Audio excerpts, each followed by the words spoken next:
Merci, Monsieur le Président. La FIACAT et plusieurs organisations membres de la Coalition mondiale contre la peine de mort souhaitent saluer le rapport du secrétaire général sur la question de la peine de mort.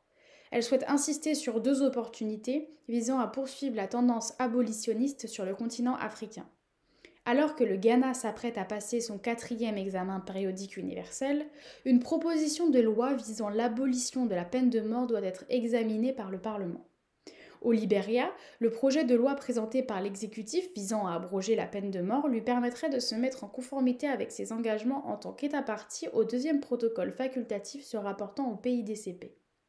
Nos organisations encouragent donc ces deux États à diligenter ces initiatives en faveur de l'abolition.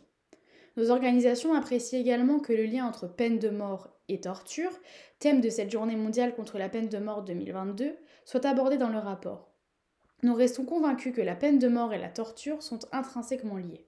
L'évolution des pratiques et de l'opinion internationale met en évidence la difficulté, voire l'impossibilité, d'appliquer la peine de mort tout en garantissant le respect de l'interdiction absolue de la torture tout au long de ce processus.